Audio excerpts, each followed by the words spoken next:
Filipi pasal 1 ayat 29 ya. Di sini kita mengetahuinya bahwa karunia dari Allah itu tidak semuanya ya enak, baik yang kita rasakan ya secara jasmani ya. Kita seringkali meminta berkat ya untuk hal-hal yang baik ya, hal-hal yang menyenangkan ya bagi kedagingan kita ya. Nah, hari ini Tuhan Roh Kudus mau memberikan ya pengetahuan, wawasan kepada kita bahwa tidak semua berkat, tidak semua anugerah, tidak semua kebaikan Tuhan itu enak, nyaman, bagus untuk kita terima, untuk kita rasakan ya. Kita percaya bahwa setiap kita yang diselamatkan itu adalah hasil kasih karunia Allah.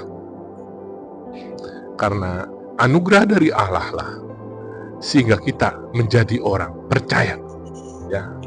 Amin ya teman-teman ya.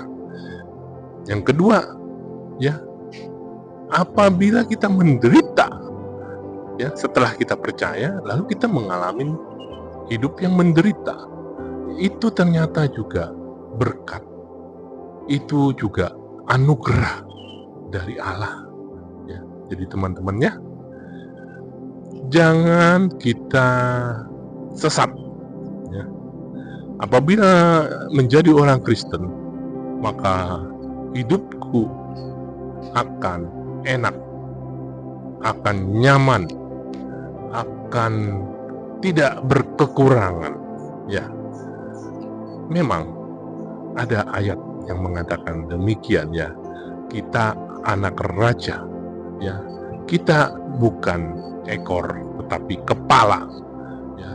Kita adalah imamat yang rajani ya. Kita akan dituntun ya ke air yang tenang, ke padang rumput yang hijau ya. Itu benar ya teman-teman ya. Tetapi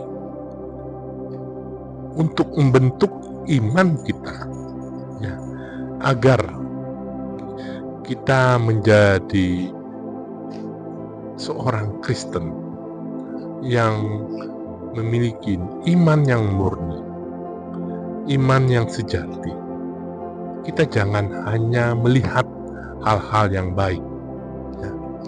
Ada penderitaan yang Tuhan izinkan terjadi di dalam hidup kita meskipun kita sudah menjadi orang Kristen ya. Jadi jangan lantas kita ya berpikiran ini Tuhan kemana? Tuhan kok tidak menyertai hidupku? Kok dibiarkan aku hidup menderita bertahun-tahun ya? Padahal aku taat, percaya, taat, setia, itu adalah anugerah Tuhan. Tapi jangan lupa teman-temannya, kita jangan hanya mau menerima anugerah yang baik, anugerah yang menurut kita tidak baik seperti menderita, kita tidak mau, bahkan kita tidak sanggup untuk menanggungnya. Itu keliru teman-temannya. Tuhan Yesus berkata, siapa yang mau mengikut aku Yesus, dia harus menanggung, memikul salibku. Ya.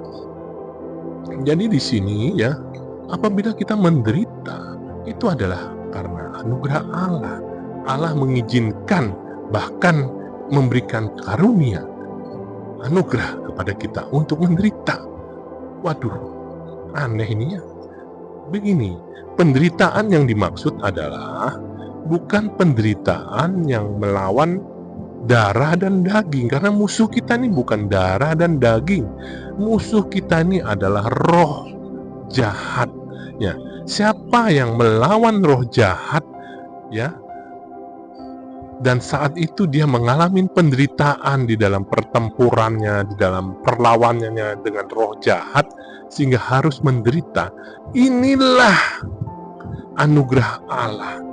Ya, siapa yang sanggup, siapa yang bertempur melawan ya roh-roh jahat atau keinginan-keinginan duniawi, kedagingan, dan dia harus menderita untuk itu. Ini adalah anugerah Allah. Ya, sekali lagi, keinginan daging dan keinginan roh berlawanan. Keinginan daging harus ditekan dengan memperbanyak keinginan roh. Nah, pada saat keinginan daging mau menguasai hidup kita, keinginan roh harus menahannya, harus menghancurkannya. Terjadilah yang disebut dengan penderitaan. Dan ini adalah anugerah Allah. Ya. Nah, jadi teman-temannya, jangan kita gampang ya atau mudah menjadi orang Kristen yang cengeng. Orang Kristen sejati harus siap menderita. Karena apabila tidak siap menderita, dia tidak layak untuk mengikut aku, kata Tuhan Yesus di Injil Matius. Ya, teman-teman ya. Sudahkah teman-teman membaca Alkitabnya hari ini?